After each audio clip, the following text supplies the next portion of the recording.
Hi, this is Seema and I am back with another lesson on conversational etiquettes or the mannerisms that you exhibit when you are conversing with your business colleagues, with your own colleagues at work, or maybe just at home.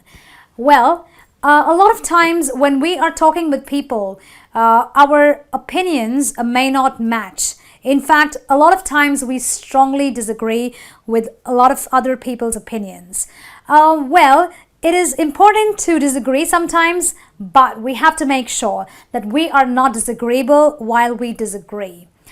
Well, we need to know what to do when we have a difference in opinion. How do we show that we are not happy or we disagree with somebody else's opinion? We need to be sure that we do it in a way that the person who we are disagreeing with does not feel offended. These are some common expressions which we use in a business setting. Okay, well, sometimes maybe when you are a part of a marketing campaign and you're kind of trying to find out a particular area where you target your customers, somebody else may think that it would be intelligent to target maybe customers between the age group of 7 to 13, but you don't really think so. How do you put across your point? How do you disagree without being disagreeable? I could say something like, I'm afraid I have to disagree with you. So I don't just get up and say, look, you're wrong, we can't do it. That's kind of rude. I mean, I would be hurting somebody else's feelings and I would show disrespect for somebody else. But I could say, I understand your point, but I believe that maybe this age group is not very suitable for our product. Or maybe I could say, I see what you're saying, but in my opinion, this age group will draw a higher demand for our product. Does that sound rude? No, it doesn't. It sounds more polite, and yet I am disagreeing, but in my opinion, I am making sure that the person who I am disagreeing with is also respected and her opinion is also important in my eyes. All right. Now, when I am interrupted, tell me, who of you likes to be interrupted?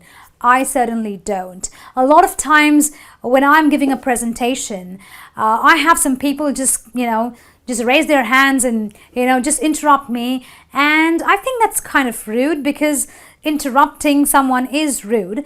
But when I am interrupted, what can I do? I need to make sure that I put across my point in a way that shows that I understand what that person is saying, but I need to finish my point first. So I've got to be polite, but I need to be firm at the same time. How do I do that?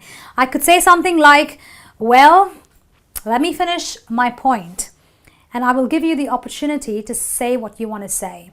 So which means I need to make that person very clear that I need to finish what I'm saying, and then he or she will be given an opportunity to speak what he or she wants to. Or I could say, so as I was saying, and then I can continue with my own thought process and then ask that person to voice his opinion. Well, now the tables are turned. What do I do when I am the one who is being rude? When I am the one who is interrupting? Well, as I said before, interrupting somebody is not a very polite thing. So when I'm interrupting, I need to be very careful that I firstly apologize. I need to say I'm sorry. So an apology when interrupting is in order. So I need to say something like, I'm sorry to interrupt, but could you please have a look at this? Or I could say, I'm sorry to interrupt you, but do you know what I think? I think that we should do this. And that's how you kind of say things when you are the one who is interrupting. But please note that you do not interrupt a conversation unless it is absolutely necessary to do so. All right? Well, we will now go through some more conversational etiquettes, some more expressions we use when we are having conversations in difficult situations. Well, let's have a look at what we can do when we don't understand something? Well, a lot of people, including myself at times, we're not very articulate. We're not in the position to express ourselves very clearly on some occasions, of course. In that case, if I don't understand someone, what do? Do I just go up to that person and say, hey, look, can you repeat yourself? No, I wouldn't do that. In fact, I would say something like, I'm sorry, I don't understand what you mean. Could you repeat yourself maybe? I remember I had this professor when I went to college who used to speak very fast, and I couldn't barely understand a word of what he was saying. And I had to understand that because I needed to learn from him. So a lot of times we would say something like, I don't get your point. Are you saying that maybe things should be done this way, or things should work out, in another way maybe? So a lot of times when we don't understand what somebody is saying, we need not be rude, but we need to show them that we haven't understood, and we need to be polite in doing that. Moving on to the next scenario, when someone's opinion shocks us. Well, when I was a new employee, I was quite temperamental. I would get angry at a lot of things.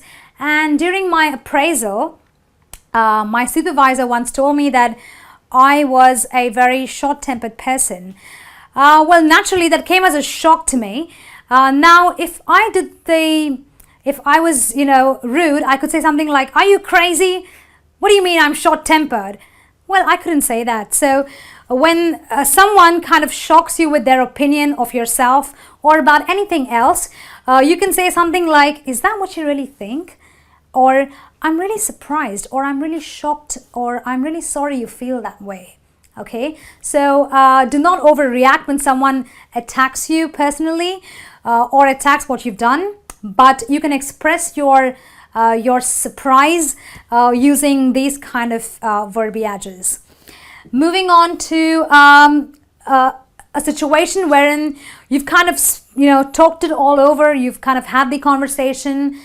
At the end, you've still not agreed and come to a mutual agreement on things, and that happens, and that's okay sometimes. But we need to end our conversation in a very nice way, in a way that we can still speak, be friends in the future. So maybe I have disagreed with my colleague at work, but I can say something like, I guess we just see things differently. You have your opinion, I have mine. Well, we can't do anything much about that, but we're still friends. I still respect you, you respect me, that's fine. Or I could say something like, I see you and I have very different points of view, which means that her point of view may have been something and mine may have been something different, but we still respect each other. And even while we disagree, we're still going to be business partners, we're still going to be business associates, we're still going to be friends. So that's it from this lesson on conversational etiquettes. I'm sure this is very useful for all of you, because you kind of come in situations like these all the time. So when you face yourself in these situations, remember that be polite, do not be rude, and be very businesslike when you handle all these situations. Until then, this is me saying goodbye.